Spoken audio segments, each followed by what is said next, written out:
Lyrana first noticed her ears trembling before she noticed her hands. The ears always betrayed her.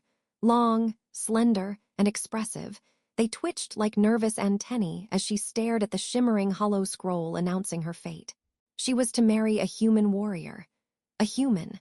A creature rumored to solve problems by punching them, sometimes even when the problems were polite. Her people insisted it was an honor. Lyrana privately suspected it was a cosmic prank. She paced her chamber, stepping over discarded garments and half-packed travel cubes. Every few steps she muttered to herself, changing languages each time, hoping one of them would allow her to express the correct level of existential despair. "This must be a mistake," she whispered in her native tongue. "Maybe if I pretend to faint," she proposed in galactic standard. Then, switching to a dialect spoken only by elder healers, she added, "Do marriage treaties accept medical exemptions?" The walls didn't answer, though the room's environmental unit politely beeped and asked if she needed calming aromatherapy mist. She declined. Last time she accepted, she'd smelled like tranquilized citrus for a week. Eventually, her mother entered, serene as ever, her own ears perfectly still. "Lyrana, dear, your shuttle leaves soon. Stop rearranging the furniture and accept destiny with dignity." "I tried that," Lyrana said. Destiny didn't cooperate. Her mother only smiled, the kind of smile that meant she'd lived too long to be impressed by panic. With gentle hands, she straightened Lyrana's ceremonial collar and nudged her toward the door. "Remember, the humans value peace. This marriage symbolizes unity, and who knows, he might be pleasant. Or enormous, loud and fond of collecting skulls," Lyrana thought. But she kept that thought to herself. The shuttle ride to the human orbital station was mercifully short, though the onboard hospitality AI seemed programmed to test her sanity. It projected cheerful holograms of snacks every time she blinked, each one accompanied by an overly enthusiastic voice. "Would you like a Spirit Star biscuit, a nebula nibble, a relaxation roll shaped like a smiling comet?" "No," she said for the 6th time. "Stop offering me things shaped like space phenomena. I'm stressed, not hungry." The AI chirped brightly. "Acknowledged, logging emotional state, extremely distressed, extremely adorable." Delete that last descriptor.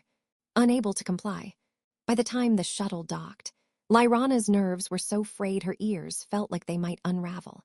But the sight before her momentarily stole her breath. The human station spread out like a metallic garden suspended in the void, ring structures glowing soft blue, mirrors angled to catch light from the nearby star, corridors arranged in elegant spirals. It was unexpectedly beautiful, less like a military fortress, more like a well-cared-for home. A welcoming team waited at the docking platform. They bowed, saluted, and introduced themselves with warm smiles that confused her. Weren't humans supposed to look perpetually ready for battle? Instead, they just looked friendly. One android steward, polished chrome from head to toes, tilted its head and asked, "May I offer you a complimentary welcome drink? The flavor is labeled, mysteriously fruit-like." "I'll pass," Lyrana said, unsure whether mysteriously fruit-like was a promise or a threat. As she was escorted toward her temporary quarters, she caught glimpses of bustling walkways, holographic artworks, and humans talking animatedly with her people's diplomats. The tension inside her loosened slightly, still present but no longer throttling her. Her ears twitched less violently, now merely flitting with cautious curiosity. Inside her room, she discovered a message waiting on the desk. A short greeting from the human warrior she was supposed to marry. Her heart skittered. She activated it with trembling fingers. A projection of a man appeared, tall, strong, with dark hair and an expression she hadn't expected. Not fierce. Not grim, he looked awkward, as if unsure whether he should smile or salute or run. "Hello, Lyrana," he said, his voice warm but hesitant. "I know this arrangement might be strange for you. It's strange for me too. I'd like to meet you whenever you're comfortable. No pressure. Also, if you have allergies, please tell me before dinner. Last time I tried to cook for a diplomat, the fire suppression system activated, and we both ended up eating ration bars." Lyrana blinked. This was the terrifying human warrior, the bloodthirsty brute of legend. He sounded more like someone who apologized to doors when he bumped into them. Her ears lifted in surprise. She replayed the message twice, partly because she couldn't believe it, and partly because his awkward sincerity had a strange warmth to it. A warmth that unsettled her almost as much as the initial announcement of their marriage. Outside her window, the human station rotated slowly, its lights reflecting off the curve of the planet below. A new life waited for her, unexpected, intimidating, and full of possibilities she could not yet name. She touched her ear, steadying it with her fingertips. "Maybe," she whispered, "this won't be a nightmare after all." The environmental unit beeped again. "Would you like calming aromatherapy mist now?" She groaned. "Fine, yes." A soft, fragrant cloud drifted out, and to her relief, she didn't smell like citrus this time, more like starlight and quiet beginnings. Rafe Calder was not what Lyrana expected. In fact, when she first saw him in person, she wondered if the humans had accidentally swapped out their warrior for a friendly maintenance worker who had wandered into the wrong room. He stood waiting for her in a circular hall filled with soft blue lighting and a hollow map of the galaxy spinning lazily above them. Strong, yes, broad shoulders, confident posture. But the moment he noticed her, he straightened so abruptly he almost saluted the ceiling. "Hi, I mean greetings, formal greetings. Or informal greetings if that's better. Actually, whatever greeting you prefer, I can do that too." Lyrana blinked at his flustered expression. Her ears twitched. "A simple hello works." "Excellent," he said, visibly relieved. "Hello." He seemed so proud of himself that Lyrana's alarm softened into an involuntary laugh. His smile in response, bright, genuine, a little crooked, made something warm flicker in her chest. She told herself it was just leftover anxiety. Definitely not anything else. Rafe offered to show her around the station, and she agreed before she could talk herself out of it. As they walked, she noticed that despite his size, he moved with surprising gentleness, careful not to crowd her. Every time her ears twitched, he glanced at them with curiosity, though he never stared impolitely. They began with the Arboretum Dome, where floating platforms drifted among towering alien trees. Some leaves glowed faintly, reacting to touch or sound. Lyrana brushed her fingers over one, and it puffed out shimmering pollen that shaped itself briefly into a star before fading. Rafe watched in awe. "That's incredible," he said. "Human plants mostly just sit there, some occasionally wilt, not as impressive." "Yours don't display particle-based bioluminescence?" she asked. "We barely get luminescence. If one of our plants glows, we call maintenance." She laughed again, surprising herself. It felt good, too good. Her ears gave themselves away by perking high. Rafe noticed. "Does that mean you like the Arboretum?" "That's one interpretation. Are there others?" "Yes," she said, walking ahead so he wouldn't see the sudden warmth coloring her cheeks. "But you don't get them yet." Next, he took her to the zero-gravity recreation chamber. The moment the gravity cut, Lyrana floated upward, not gracefully, but with the wild spin of a tossed pillow. Rafe pushed off the floor to catch her before she collided with the ceiling.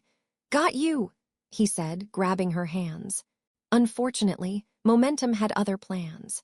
They twirled in slow loops, Rafe laughing, Lyrana trying not to look directly at his smile, because it was doing things to her balance that had nothing to do with zero gravity. "I meant to do that," she said when they finally stabilized. "Of course," he said solemnly. "You executed the traditional orbiting maneuver of your people, very advanced." She narrowed her eyes. "You're teasing me." "Just a little. And humans say they're not mischievous." "Oh, we're extremely mischievous," he admitted. "We just pretend we're not so diplomats won't worry." They left the chamber, still chuckling, and headed toward the observation lounge. Transparent walls curved into the open black of space. Nebulas in distant hues streaked like watercolor across infinity. Rafe touched a panel, and the glass magnified the view, revealing swirling clouds of violet plasma. Lyrana felt her breath catch. "That's the Lernes Nebula.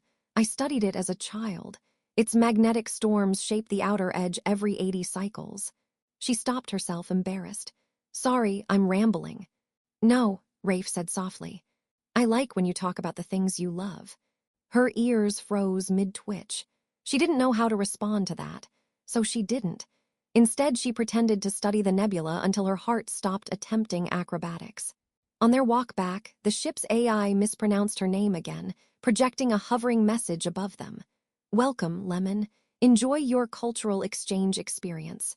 Rafe's face turned red from trying not to laugh. Lyrana groaned. "I corrected it 3 times. It must really like citrus," he said. "Do not encourage it." But hearing him laugh, an easy, warm sound she hadn't expected, made her smile despite the indignity. Later, when they reached her quarters, Rafe hesitated. "I know this is overwhelming. I don't want you to feel pressured by any of it. I want us to take things at whatever pace you choose, even if that pace is very slow." "Slow is good," she said. "Slow is comfortable." He nodded, relief softening his features. "Then slow it is." A silence settled between them, gentle, not awkward, filled with possibility. Lyrana found herself studying him. Strong but kind, brave but not overbearing. Nothing like the warrior she'd feared. "Rafe," she said before she lost her nerve, "thank you for today." His smile warmed again. "Thank you for not running away." "I considered it," she admitted. "Several times." "I know. You did a great job pretending you weren't planning escape routes."